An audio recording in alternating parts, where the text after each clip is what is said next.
माँ जी का बर्तन पटकना अलार्म है घर की बहू के लिए। आज ये माँ को क्या हो गया जो इतनी तेज तेज बर्तन पटक रही है। माधव ने करवट बदलते हुए कहा तो मृणालिनी बड़ी तेजी से लपक कर उठी और घड़ी देखते हुए बोली, हे भगवान, आज तो बहुत देर हो गई उठने में।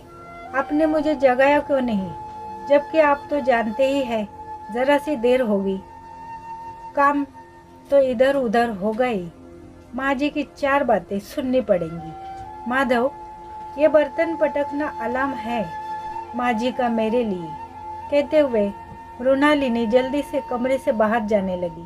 तभी माधव ने उसका हाथ पकड़ लिया और अपनी ओर खींच लिया और बोला, रोज ही तो सुबह 4 बजे उठती हो, आज एक दिन जरा सी देर हो गई तो आफत नहीं आ गई। फिर कितनी ज्यादा सर्दी है, इतनी जल्दी सुबह सुबह ठंडे पानी में काम करने के कारण ही तुम्हारे हाथ पैर की उंगलियां सूज गई है, छाले भी पड़ गए हैं। जरा देर से लेटी रहो, यही मेरे पास। वैसे भी घर में कोई इतनी जल्दी नहीं उठने वाला। आज माधव ने उसे उठने नहीं दिया, लेकिन फिर भी उसे चैन नहीं पड़ा। वो उठ ही गई, क्योंकि उसे पता था कि दिन भर का काम इधर उधर हो जाएगा और वही परेशान होगी। वो जैसे ही नहा धोकर किचन में पहुंची, सासू माँ के झल्ले पट्टे चालू थे। अपना गुस्सा हर चीज पटक पटक कर जाहिर कर रही थी। वो समझ गई कि आज पूरे दिन वो उनके कोप भजन का शिकार बनेगी। एक हम लोग थे, घर में सबके उठने से पहले ही सारा काम कर डालते थे, और एक हमारी बहू रानी है जो सास के बर्तन धोने की आवाज पर भी नहीं जाग पाई और अब आ रही है। सब लोग जाने के तो क्या कहेंगे, घर की बहू सोती रहती है और सास काम करती है।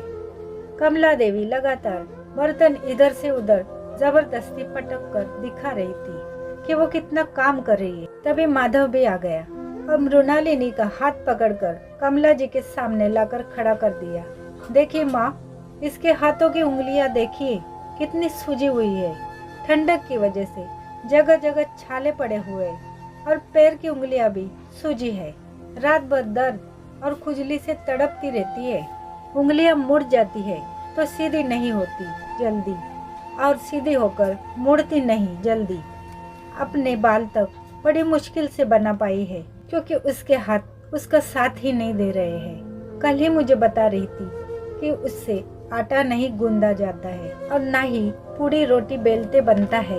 मैं ये नहीं कह रहा कि वो बिल्कुल आराम करे, लेकिन अगर काम थोड़ा धीरे धीरे करेंगी और समय से इधर उधर हो जाएगा तो कोई आफत नहीं टूट पड़ेगी। आज मैंने ही उसे जल्दी नहीं उठने दिया।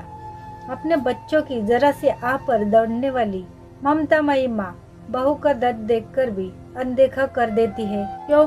क्योंकि उसने आपकी कोख से जन्म नहीं लिया, वो दूसरे घर से आई है। अरे माँ, वो अपना घर, अपने माता पिता, भाई बहू सब कुछ छोड़ कर आई है हमारे लिए, तो उसका तो हमें और ज्यादा ध्यान रखना चाहिए। आप भले ही उसकी उंगलियों पर मलहम मत लगाइए, लेकिन दिल पर प्यार का मलहम जरूर लगाइए, वरना वो आपका दर्द कैसे समझेगी। माधव, उंगलियां तो मेरी भी सूज जाती है सर्दियों में, और दर्द भी बहुत होता है, लेकिन मेरा दर्द कभी किसी ने नहीं समझा, इसलिए शायद मैं भी अपनी बहू का दर्द नहीं समझना चाहती। मुझे लगता है कि जब मैं कर सकती थी तो बहू क्यों नहीं कर सकती। ज्यादा सुकुमारी बन जाएगी तो घर की जिम्मेदारियों को उठाना कैसे सीखेगी, बस इसलिए। वरना मुझसे ज्यादा ये सर्दियों में घर की बहुओं का दर्द कौन समझेगा। सबके लिए सर्दियाँ होती है, लेकिन घर की बहू के लिए जाड़ा, गर्मी, बरसात, हर मौसम एक जैसा ही होता है। कोई नहीं समझता हमारा दर्द। लेकिन आज तुम्हें अपनी पत्नी के लिए बोलते देखकर बहुत अच्छा लग रहा है। चलो, ससुराल में पति तो है अपनी पत्नी का दर्द समझने वाला। पत्नी के लिए यही बहुत बड़ी बात होती है। मेरे महान पतिदेव तो माँ के सुर में सुर मिलाकर बोलते थे या फिर अनदेखा कर देते। सबको समय पर हर चीज चाहिए रहती थी। मैं भी समय के साथ उन्हीं नियमों में ढलती चली गई। और मेरी भी सोच वही हो गई कि दुनिया इधर की उधर हो जाए, लेकिन घर की बहू के लिए नियम नहीं बदलने चाहिए। आज तुमने मुझे एहसास करवा दिया कि जब तक मैं बहू का दर्द नहीं समझूंगी तो समय आने पर वो मेरा दर्द क्यों समझेगी। मृणालिनी बेटा, अब कभी कभार देर हो भी जाए तो कोई बात नहीं, हम सभी इंसान हैं। तुम दोपहर में मेरे पास छत पर आना तो गर्मा गर्म सरसों का तेल तुम्हारी उंगलियों में लगा दूंगी तो राहत मिलेगी और काम हम सब मिलकर कर लेंगे। तुम परेशान मत होना। सासू माँ के ये प्यार भरे बोल सुनकर मृणालिनी की आंखों में आंसू आ गए। माँ, सच में बहुत दर्द होता है। दिन भर तो काम करने में पता नहीं चलता, सबसे ज्यादा रात में परेशान हो जाती हूँ। शादी से पहले ऐसा नहीं होता था, अब पता नहीं क्यों होने लगा है। मृणालिनी बड़ी मासूमियत से बोली।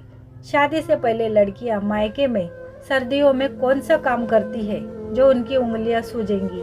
बहुत फर्क आ जाता है मायके और ससुराल की जिंदगी में। लेकिन अब मैं पूरी कोशिश करूंगी कि मैं अपनी बहू का दर्द समझूं और उसकी मदद करूं। कहते हुए कमला जी ने मृणालिनी को आंख में भर लिया और माधव मुस्कुराते हुए चला गया। कहानी पसंद आए तो लाइक और शेयर करना बिल्कुल ना भूलें। चैनल पर नए हो तो चैनल को सब्सक्राइब करना बिल्कुल ना भूलें। कहानी सुनने के लिए धन्यवाद।